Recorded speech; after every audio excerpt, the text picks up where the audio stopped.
Right. So what we're gonna do, talk a little bit more about summer, how you can trim down for summer, how you can shape up for summer, lose 10 to 20 pounds. It is doable to do before summer. So that's about 5 to 10 kilos if you put your mind to it and you're ready to work hard. So to run through in a little bit more detail who I am is like some of you might know me. Some I might be a little bit newer to. So I'm Ellie. I'm a mum of two little girls, Agnes and Trixie. So Agnes is 4 and Trixie's 2. And Trixie's a pain in the bum. She's really hard work. She's got a lot of spirit to her, let's say, a lot of spirit. I used to be a florist in interior landscape design. Used to live in work and live in the city. So I used to work with a lot of corporate companies designing their floor spaces with plants and also immersive events too. I had a lot of I went through periods of time. The other thing I used to do was like design and decorate Christmas trees. So I went through periods of time where my work was incredibly intense. I'd be working insanely long hours, getting up super early, going to bed really late, and I was juggling a lot. And at that time, the reason like fitness and exercise was my go-to, was my grounding to enable me to have the energy to work through those busy periods. And so from that side of things, I fitness has always been a passion for me. I've always absolutely loved it, always loved exercise, even from like a young age.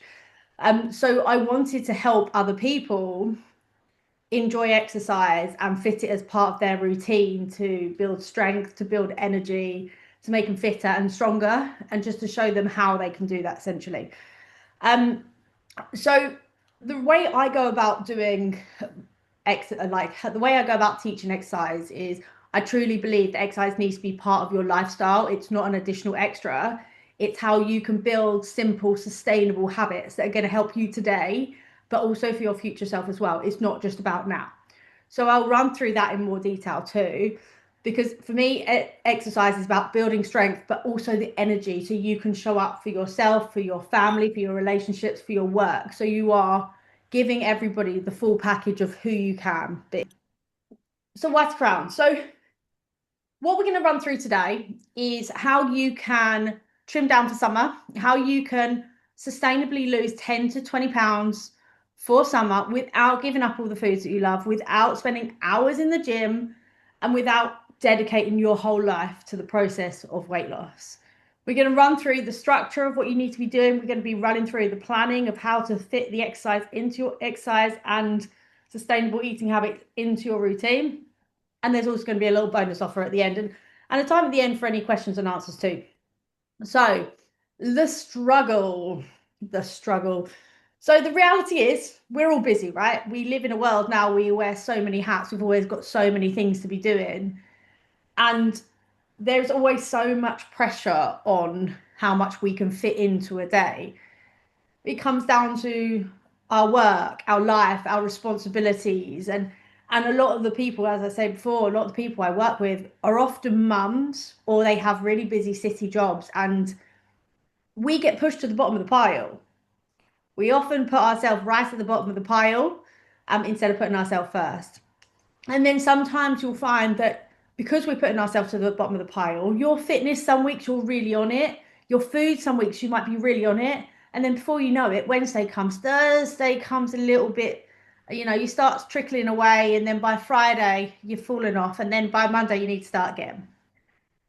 We kind of prioritize everybody else and we're prioritizing lots of other things. So by the time training comes to exercising and training, it's not always our focus and priority. And especially when life ramps up, everything slips. You might be focused, you might be motivated, you might be on a roll, and then before you know it, life is busy. We all slip off, and it gets frustrating because we keep reverting back to square one again. And then you find yourself you're picking up food, you might be skipping your workouts, then you might be starting to feel a bit more out of control. And then you wonder why this whole fitness thing, this whole weight loss thing isn't working for you. But the reality is you've just not found the right process that's going to help you and work around you and your lifestyle. Because ultimately, what we always want, or what we really want, is we want to feel good in ourselves. We want to feel confident in how we show up. We want to feel good around our friends, our family. We want to feel happy with who we are on a day-to-day basis, not necessarily just how we look, but our mindset, how we feel, like the role models we are to, say, our kids or other people around us. You want to be able to lose weight, get fitter and stronger, and keep it off and keep those results. And you want to have a routine that fits around your lifestyle. So exercise is kind of just something that you do. It's not necessarily something you really have to think about all the time. And it's about managing your goals when work and life gets busy. You want to have that control so you can run the two parallel with ease. And getting to summer is coming, whether we are ready for it or not, summer will be coming. So the best thing we can do in this instance is to take action and start working on ourselves. But to do this, if you seriously want to lose weight in time for summer, especially if you're looking to lose 10 to 20 pounds before summer, you're going to need focus, you're going to need determination, and you are going to need a plan. So I'm going to run through today the 5 key points, focus points, that you guys need to be focusing on to lose weight for summer, to build sustainable habits as well, because you hear me a lot talking about sustainable habits that are going to help you build. Can you hear my washing machine? Okay, good. It's just like got onto the spin now. So you can learn and build habits that are going to stick with you, not just till summer, but onwards as well. So the 5 key points are: first one is mindset and goals. Second one is structure and planning. Third one, nutrition, hydration. Fourth is we're going to run through is exercise. And then fifth is your daily movement as well. So let's run into number 1. So mindset and goals. When it comes down to your health and fitness, your mindset is key. Mindset is key in what we do. So fitness is not just something you squeeze in. We need to get out of the mindset of it being an additional extra. Fitness is something that's not necessarily an exercise. It's not something you just squeeze in. It shouldn't be dependent on motivation. And if you truly want to lose weight and you want to get fitter and stronger, it needs to be something that's not optional for you. They did say that yesterday, so yeah. Maybe you're gonna go. I go. You need to have something that is actually going to fit into your lifestyle and it's going to work for you. So fitness is a decision that you need to make in advance. It's something that you need to protect and prioritize, allocate, schedule, structure, time for it. Fitness needs to be kind of, an exercise needs to be part of how you show up in life, part and parcel of who you want to be and how to get there. And also, you need to be working and thinking about. See if I can. How's it? So it needs to be part and parcel of how you show up in life, and it needs to be have consistency over perfection every day. Let me just see. I can. Don't have to mute.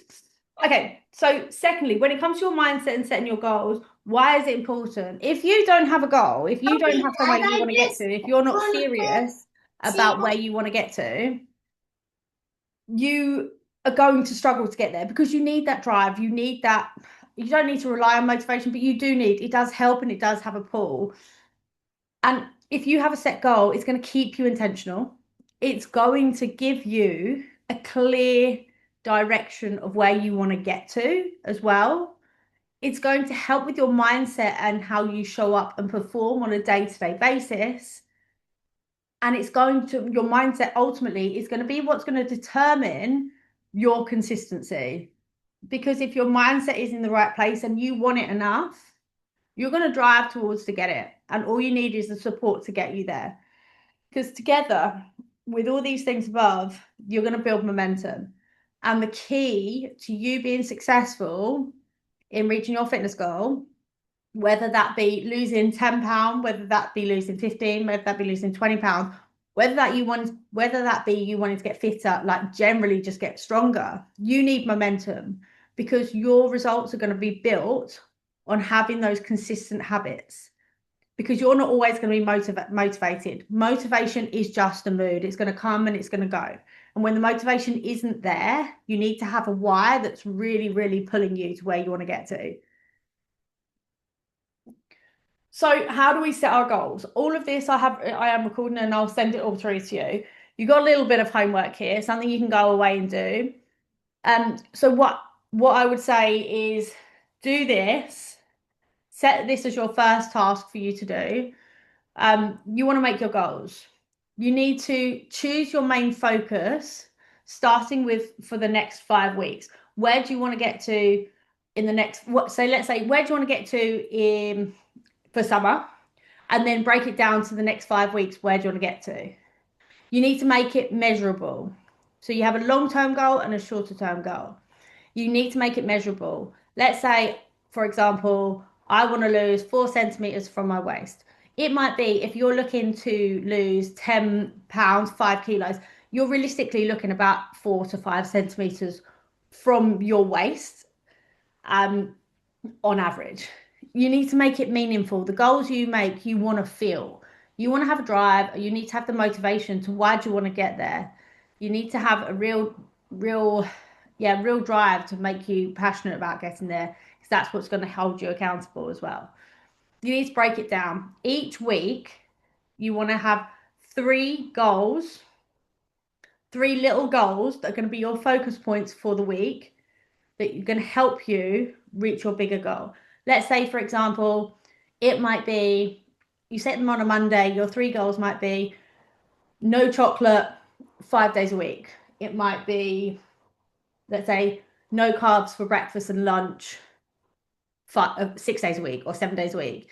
Or the third one might be getting to bed for 9 p.m. every night.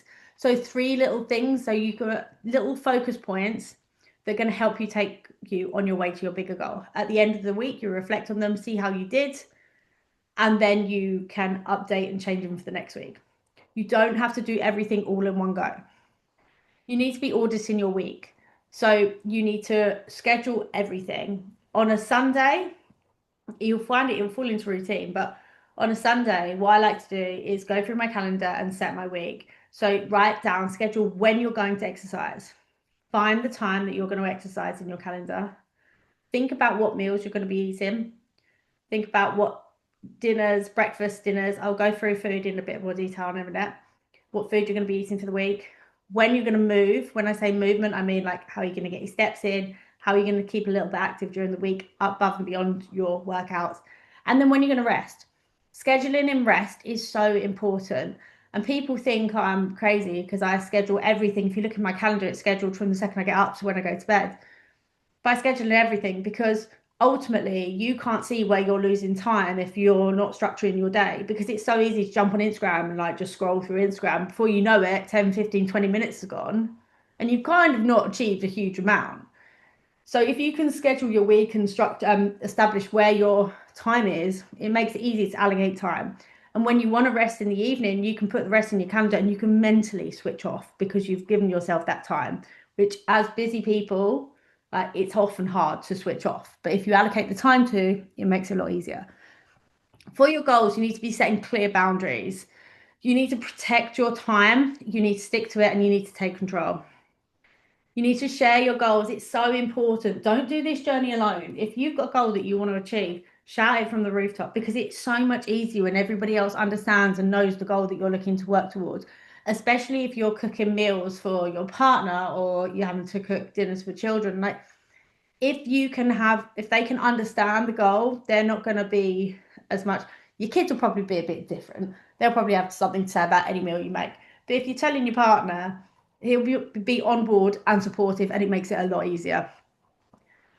And you need to track your progress weekly. So your mindset with your goals, have your starting goal, and each week track your progress. So do your measurements around your waist, measurements around your hips, take photos, long full body length photos, and also talk about your mindset. Reflect on your mindset, how you're feeling from doing the exercise as well. So the second focus point is structure. I've spoken a little bit more about structure, and you probably see me talk about structure a lot on Instagram, because structure for you being successful in a weight loss journey is key. Like you wouldn't go into your working day without structure, like knowing when you're going into what meeting or when you're going to start work. you kind of don't leave your work to see what happens. And it's the same with a fitness goal. If you want to lose 10 pounds before summer, you got to be on it. 20 pounds before summer, you got to be on it. You got to know where you're at. So let's break it down. So you've got 168 hours a week. If you're sleeping, let's say, best will in the world, you're sleeping for 6 to 8 hours a night. That's about 42 to 56 hours. You're working full time, that's about 35 to 40 hours a week. Probably could be a lot higher, about 48 hours. Jobs, household stuff, 21, 28, there or thereabouts, could be a bit more. Cooking, cleaning, shopping, admin life, your commute. If you're traveling, let's say half an hour to an hour each day to and from work, you're looking about 5 to 10 hours a week. So what's left? After all that, you've got about 46 and a half hours left of the remaining week. So this time is your bucket time to fit your exercise in. When it comes down to your exercise, for you to lose 10 to 20 pounds before summer, you got to be allocating about 30 to 45 minutes. So that's an hour and a half to 2.5 hours per week. Does that sound like much? It's not, is it? In this grand scheme of 168 hours per week, if you've got to find 2.5 hours, I reckon you could probably find that just from putting your phone down for like a few hours here and there. I reckon you could probably get that back. So a lot of the time I hear people saying, I don't have the time. And it's true to a degree. You have the time if you want to allocate the time to do what you want to do. It's really easy. Exercise is one of the first things that people put off. Meal planning or prepping is one of the things that people put off because they'll just say, I don't have the time to do it, because that's a really easy answer. But the reason people feel like they have no time is because they are juggling families, they are juggling spending time with their partners and having kids, routines, after school clubs, I know football practice, the lot. And then also socializing, you've got your downtime as well, and you will like switch off. I'm guilty of it too, like sitting on Instagram, scrolling, seeing what's going on, sitting down watching TV. It's really important to have the downtime. It's really important to have time to look after yourself, to socialize and be with your family. But even if we conservatively allocate 30 to 35 hours to do all the above across the week, it still leaves you 10 to 15 hours. So when we break it down like that, there are pockets of time that I'm pretty confident that most people can find time to work out in. So the way we do this and the way you find your time is to review your week. Spend a little bit of time looking at your calendar and doing it hour by hour, half hour by half hour, seeing what you like from the time you wake up to when you go to bed. Where is your time lost? See where your time is going, and see, the way I do it is I schedule everything into the calendar I know and then work backwards. So I know what time I do a school run, I know what time I do nursery run, what time roughly I make their packed lunches, and then what time I'm working from, and then I work backwards from that. That will give you a clear picture of how you're using your time. And if you struggle with time, finding the time to fit exercise in, it will enable you to find little pockets of time and clear picture of where you can regain the time. So how to structure your week. 1, plan your week in advance. If you don't plan it, you're going to find it a lot harder to fit the workouts in. You're going to struggle to get exercise in. Now, a reminder, we're only asking 30 to 45 minutes. 2, schedule everything in from the time you wake up to the time you go to bed. Give it a try for a week, see how you get on with it. Like that's including the time that you relaxing time, playing with your kids time, that's really important. Number 3, set reminders for when you're changing activity. If you struggle to stick to a calendar, because some people do, I love it because I like the structure, I like the routine of it, but a lot of people do. And so what they'll do, some of my clients, they'll set a reminder when they need to change activities. You don't need to do this forever. You just need to do it until you've established the pattern and you can recognize the windows of where you can fit things in. Number 4, schedule your workouts and make them non-negotiable. Set your time in your calendar of when you're going to do your exercise. Put it in there. Tell your family, tell your friends, tell those around you what time you need for yourself to get those workouts done and turn up, make it non-negotiable. The more you tell them, the better you're in a better position for them to help you and support your goal. The more support you have around you, the more successful you are at reaching your goal. So let's go on to the third point. I'm going to turn the light on because I realize I'm like sitting in the dark. Third point.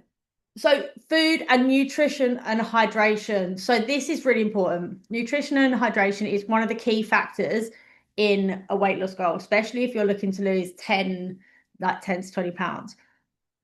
The calories for fat loss, you need to be in a sustainable calorie deficit. You guys know what a calorie deficit, I guess, means, yeah? So if not, what it means is your calorie input is less than your calorie expenditure. Basically, you're burning more calories than you're consuming. A sustainable calorie deficit means that essentially you're taking your maintenance calories, so the amount of calories your body needs to function on a day-to-day basis to maintain your current weight, and minusing about 200 to 400 calories from this per day. And the reason we say sustainable calorie deficit is because people think when they need to lose weight, they need to slash their calories crazy low. They think the lower their calories are, the more weight they're going to lose. That's not true. That's not how it works. It's not how it works at all. If you put your calories too low, it can have an adverse effect because your body, if you're in a diet phase for too long, your body can get used to adapting to that amount of calories, the amount of calories it's eating, and therefore it's going to be burning fat slower. And that is what we don't want. So for you to lose weight, you need to be in a sustainable calorie deficit. If you want me to work out the calories that you need to be eating per day and also the protein amounts you need to be eating per day, just DM me after this, drop me a message after this with what calories, and I can help you. No problem at all. I can give them all for you. When it comes to protein, I talk about protein a lot. Protein is so important because protein is what's going to make you fuller for longer. So if you're in a calorie deficit and you're eating fewer calories, you're going to want to be full. So protein is your key driver for keeping you full for longer. And then you pair it with fiber. You have protein also builds and repairs your muscles. So if you're doing strength training, it's going to build, repair your muscles, and it's also going to prevent your body. It's going to prevent your body using your muscle mass as fuel for energy. Because believe it or not, if we're in a calorie deficit, your body can also pull, it will also use muscle as energy. So we need to be maintaining a high amount of protein in our diet to prevent that from happening. Because ultimately, we want more muscle. Because the more muscle we have, the more calories we burn even at resting. So the person with a higher muscle mass is going to burn more calories sitting watching the TV than someone with a lower muscle mass. And that's the position we want to be in. As a guideline, what we would say in this situation, you're looking at body recomposition. So what that means is exchanging fat for muscle. So you're losing your unwanted fat and you're building on your muscle. So it's body recomposition. For that, you want to be eating about 1.6 to 2 grams of protein per kilo of body weight. Now, that can often feel and sound like quite a lot for a lot of people because a lot of women will come to me, and when I ask them how much protein you're eating, when we calculate it, they're averaging normally about 40 to 50 grams, maybe 60 grams of protein. But for a woman who is 65 kilos, they're looking to eat about 104 to 130 grams per day. So that in itself needs a plan. You can't go into eating that amount of protein without thinking about how you're going to eat it. Once you learn more about it and you understand, you have it in your mindset that protein is really important, it's an absolute game changer for life. It's not just a game changer for you on a weight loss journey. You then start learning how to actually nourish your body and how to fill your body up and how to stop snacking. Because eating protein is going to stop your snacking as well. It's going to curb your hunger. It's going to stop you reaching for snacks.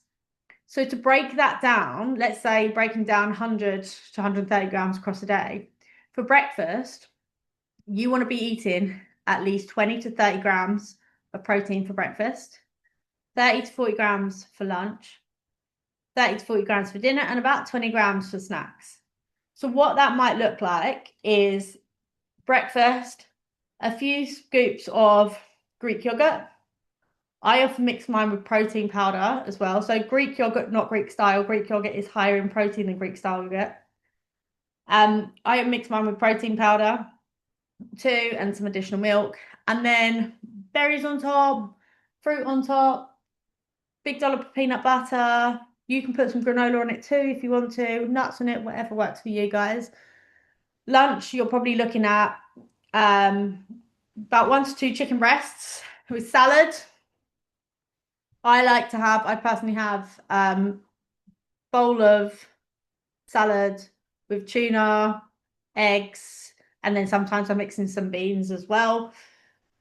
Obviously, I mix it up, vary it a little bit, but that just to give you an idea of what that looks like in protein, grams of protein. And then for dinner, you're looking at like meat and veg, pretty much meat and veg, or like, of course, you can have pasta, anything really, but you're probably looking at about one large piece of fish, or probably like 2 medium chicken breasts.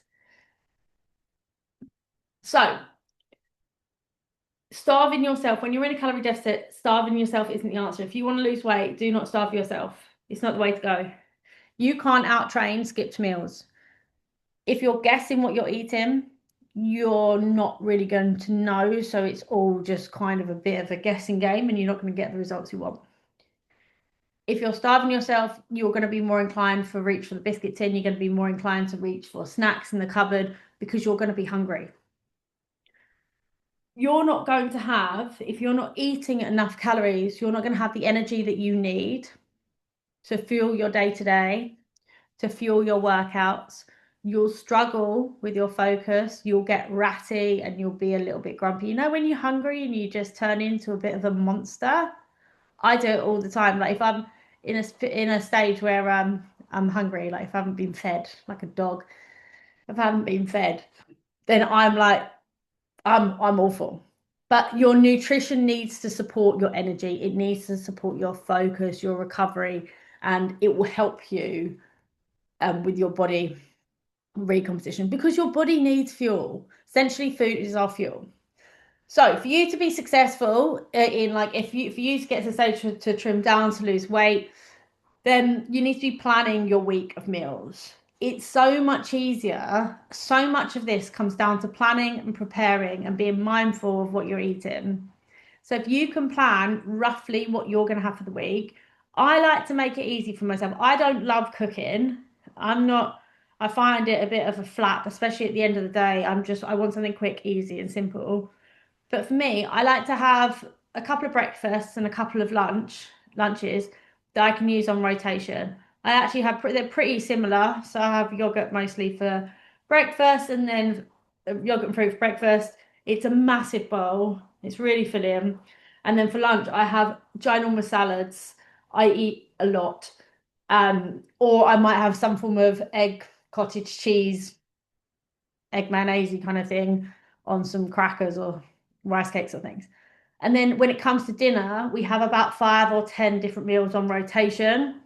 Once you have those, you can work out how much protein is in each one, or make meals that have got a good amount of protein in each one. And then it just takes the decision fatigue away from it. Just a reminder, you don't have to do this forever. This is only for the duration of time that you want to be losing weight. This is just to help you stay on track and build the momentum. And sometimes what you need to do is make it as simple as possible. So you can track your food for accuracy on MyFitnessPal, uploading your food, uploading your meals onto MyFitnessPal. That is the way, that's hands down the best way to see the clearest picture of how many calories and how much protein you're eating. However, if you struggle to do that, or you don't like doing that, you can also go by the plate method. So roughly breaking down, your plate needs to be a quarter protein to half a plate of protein. And then fiber. Fiber is really important because that's also going to keep you fuller for longer too. You want a quarter of a plate again to half a plate based on how much protein you're having if you're having carbs. If you're having carbs, I would say allocate about a quarter of a plate. We typically do a lot more of carbs, but if we could pull them back, increase the protein, increase the fiber, reduce the carbs. I don't care if you don't have any carbs. If you can get your carbs under 60 grams per day, you're onto a fine winner. Because you eating carbs increases your blood sugar levels. The higher your blood sugar, the more insulin your body needs to put into your excrete. When this happens, and when your blood sugar levels are high, when your insulin levels are higher, this closes the gateway to fat loss. If we can, by not eating carbs and like reducing stress and a load of other things, we can reduce your insulin levels, and that's going to open your gateway to fat loss. So if you don't eat carbs, or you can keep your carbs low, it's a really good way of eating. It's a really good way to lose weight, because your insulin levels are lower, your body inflammation is lower, and your body will be more inclined to open the gateway to fat loss and prioritize losing weight, losing fat. And then when it comes down to your meal as well, don't shy away from healthy fats. Healthy fats are so good for you. They're really good for you, but also they're really good at making you feel satisfied after a meal. Your healthy fats are what's gonna get you to the end of the meal and feel like, do you know what? I don't need anything else. So they're so important. You also want to drink 2.5 litres of water a day, because that's going to curb your hunger, it's going to curb your snacking, and it's going to make you generally feel more hydrated and perform at a higher level when it comes to your exercise. Which leads me on to your exercise. Number 4, you don't need to do loads. You need to do 30 to 45 minute strength sessions a week. That's it. And then you need to be doing about 10,000 to 12,000 plus steps daily, or you can total that up to a weekly average and aim for about 8,000 a day, and just tick some days have a lot higher steps so that you can average out across a week. Reminder, you don't have to do that forever. This is just for you while you're on a weight loss journey and during this specific time, if you're looking to lose 10 to 20 pounds for summer. Number 4, when it comes to exercise, you want to prioritize strength training. The reason we want to try out, so with strength training, you want to be doing compound moves which work multiple muscle groups at one time. So you're going to maximize your results in a shorter amount of time, and you want to prioritize supersets and trisets. Now, this is jargon. So what you want to do is superset is working 2 exercises back to back. You'll be using different muscle groups so that you can rest one muscle group while working the other. This means your workouts are far more efficient than if you're going to the gym floor doing a set of one muscle group, waiting a minute, 2 minutes of rest to then do the other. It's all about efficiency to get the job done. The reason we do strength training is going to build your muscles. The more muscle mass you have, the more calories you burn, even at resting. The aim of the game for fat loss is to build muscle, so you're burning more fat. Things that I would recommend you avoiding when it comes to losing weight: fitness classes. They're far too fast. They're not built for you, they're built for the masses. They just are pushing you to do something else, something like that isn't right. They're not watching your form, you're more prone to injury. And also you might find you probably won't progress as quickly doing a fitness class as you will having your own program, slowing it down a little bit and maximizing your reps. I'd also probably avoid things like YouTube videos. Again, they're not planned, they're not necessarily specific to you. They're kind of more random workouts. You need to have a plan. You need to have a plan, because it's like, if a plan not only is going to take you in the direction of where you need to go, but it's also going to take away that decision fatigue of what should I do today. If it's right there in front of you, it makes it so much easier. So strength training is not only going to build your muscle mass, it's also going to make you feel good after, and ultimately that is the key. It's so good, isn't it? When you finish exercising, you just feel good. You just feel a bit lighter, you feel a bit brighter, you just feel a bit more energized. It's going to preserve our muscle mass while our body is burning fat. It's going to keep us fuller while we're in a calorie deficit. It's going to improve our functional fitness. So not just exercising for today, but exercising for when we're 70, 80, 90, helping us get from the floor, standing up again, helping us carry our bags to shopping home when we're old, putting our shopping away when we're old, sitting down off the chair, getting up, picking things up, picking our grandkids up one day. Who knows, you know? It's going to boost your hormones that are going to promote fat loss as well. It's going to help with your day-to-day activities now and in the future. It helps with your endurance, and you get the afterburn effect. So strength training, you're not just burning calories while you're doing it, you're going to be burning calories after. And that is the key. That is where we want to be. So the last one of this point is these focus points are your daily steps. So, do steps really matter? I get that asked a lot. Yes, they do. They are so important. And it's a matter of you staying active and keeping active, because if you're only doing 30 to 45 minutes of exercise 3 times a week, it's not really enough to keep your movement going. But steps are a really good, easy way to get movement into your day. And they can be broken down across the day. What I would do is aim for a minimum of 8,000 steps a day is a good starting point. But that being said, I think step count should be different for everyone. I don't think the 10,000 step rule should apply across the board all the time. So I've given you 10,000 to 12,000 steps per day as a guideline of what you need to be doing for weight loss. But if you struggle to get to that point, or if you're above and beyond that point, then I would take your current daily average, times it by 10%, and use that as your initial goal. See how you get on with that, and then slowly, gradually increase it. So daily movement as well. When it comes down to movement, it doesn't just have to come from your workouts. It's about looking at ways you can be creative with your day. Can you get off the stop at a train or stop earlier if you're going to work? Could you get off the bus stop earlier, or could you walk instead of taking your car? Could you jog part of the way to work? Or on the way home? Could you jog part of the way home? Could you park a little bit further away in the car park? Like, we all go to the supermarket and want the closest spot, right? But why are we doing that? Let's park the other end of the car park where there's less cars and walk further into the supermarket. Can you, or if you're at a meeting, are there any meetings that you can take walking and talking on your phone? Instead of sitting down when you're on the phone, can you stand up and walk around? Can you use the stairs instead of using an escalator or a lift? It's about thinking of different ways how you can get creative to adding in those additional steps and that additional movement into your day. Can you go outside, play with the kids, run around kicking a football? Can you run next to them while they're scooting on the way somewhere? It's just a thinking, having a mindset shift of how you can incorporate more movement into your day without adding additional stress and time. So I said it's 30 minutes, so I've got on 42 minutes now. So you've got a couple of options now. You can continue as you are and not take action. You can do it the hard way. You can take this information, take this video, do it all. You have everything you need to know in this video here. By all means, take it away and give it a go on your own. Or you can do it the easiest way. Hop on a call. We can give you the full toolkit to success. We can give you your workouts, your guided workouts. We'll give you your exact calories. We'll give you your movement, your specific tailored movement goals. We'll hold you accountable. We'll give you check-ins. And we will hold you accountable to losing the 10 pounds.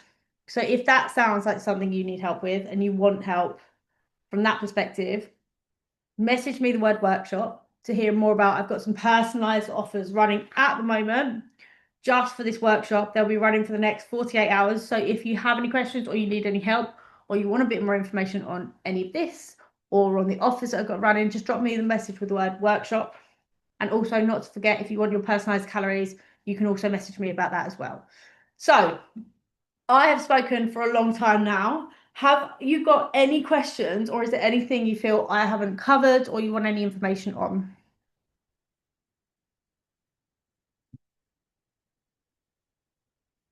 All good? Everything clear? Amazing. Perfect. So was that helpful? Yeah, it was. Good. Good. Have I overwhelmed you with how much information there is? Maybe. You've got to go away and absorb it all. The protein amounts is yeah. So do you know what? I think when it comes to protein, it's once you get into the swing of it, at first it is a lot. It does feel like a lot. And what I would say to you, if you are one of the people that eats like a lower amount of protein, then start by going for like 1.2 to 1.4 grams of protein per kilo of body weight. Get used to that and then slowly increase. So I can send you through some like example meals with protein amounts on them, so you can get a better understanding of how much protein is in what. But I would say a really good little challenge to do is just go through a few of your meals, roughly tally up how much protein is in what meal. And that will give you a really good foundation for your understanding and knowledge of where you need to go go to with your protein from there. Mm. But if you eat meat, so I struggle. I don't eat meat. I eat fish. Right. Meat, and I really really struggle with that. And I look at my husband who can just like chuck a few chicken breasts on a plate and be done with it. If you can do something like that, you can have barbecues every night. You know, like eat the meat at the salad, and you're on to a winner. So if you can do it that perspective, that's quite good. But it does get harder if you don't eat as much meat. But I would definitely run through your meals, see how much protein is Mm. currently in them, and then tweak accordingly. Anchor your meals to protein. Think protein first, Mm. and then build your meals around it. That's an easier way to do it.